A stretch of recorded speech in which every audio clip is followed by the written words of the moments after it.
Vous savez bien que le Tibet est le toit du monde. C'est un plateau d'altitude très élevée où se trouvent d'innombrables montagnes et fleuves. Donc une région d'accès difficile. Imaginez bien les défis technologiques que les constructeurs de ce chemin de fer doivent relever. D'abord, le chemin de fer doit traverser 14 fleuves et 21 montagnes de plus de 4000 mètres d'altitude.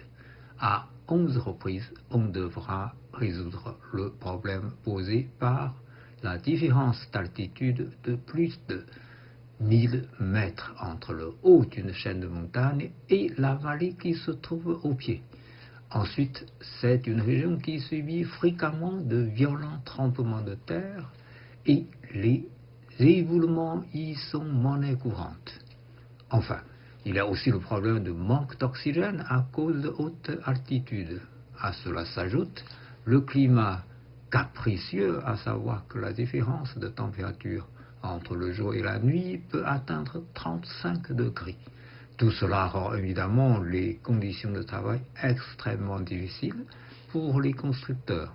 Mais rassurez-vous, ce sont des gens très expérimentés. En effet, ils ont déjà commencé en 2015 à construire la ligne reliant Lhasa et Lingzhi, une autre ville tibétaine. Ce tronçon est long de 435 km avec 120 ponts et viaducs, plus 47 tunnels dont la longueur totale est de 216,5 km. Les travaux sont pratiquement terminés. Cette ligne sera mise en service l'année prochaine. Par conséquent, les constructeurs sont très confiants pour s'attaquer au noyau dur maintenant, c'est-à-dire la partie principale de ce chemin de fer, même si c'est beaucoup plus long, 1011 km. Attendons leur victoire.